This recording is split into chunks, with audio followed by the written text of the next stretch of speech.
Another interesting aspect of it is that rasas relate to each other as friends, enemies or neutral. Some rasas are friendly to each other, other rasas are enemies to each other. That means that with an enemy rasa you can defeat the rasa. For example, calmness is obviously an enemy rasa of anger. So whenever the anger seems like too much to handle, which can happen, you know, then okay, drop everything, you know, and go for shanti, go for meditation, go down, down, down, and a lot of the anger can that way be dissolved. That means using the opposite rasa, the enemy rasa. Another good example is humor. They are also enemies, and they both have the fire element, which means it's very easy to change from humor to anger.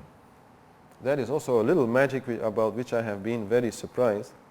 And not only in myself, like if you're feeling a little bit angry, a little bit irritated by something, try to make a joke out of it, you know, see the fun. That will go very easily because it's the same element.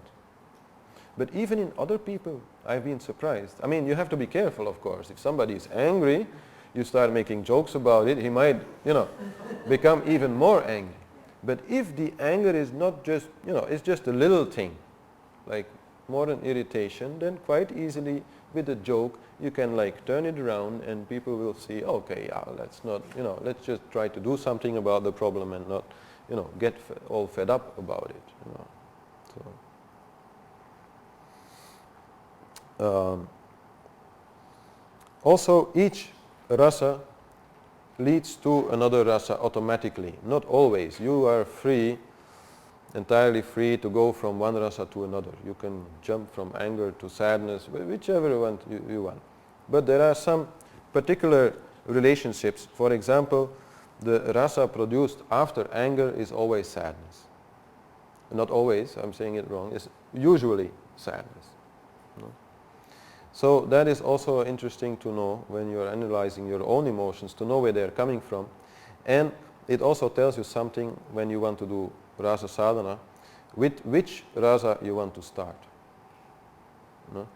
Because if you start with one rasa and then you have another rasa which is actually continuously ending in that rasa you're doing the sadhana on, it's not so easy. So that is also explained in the book, all the relationships between those rasas and how to deal with it.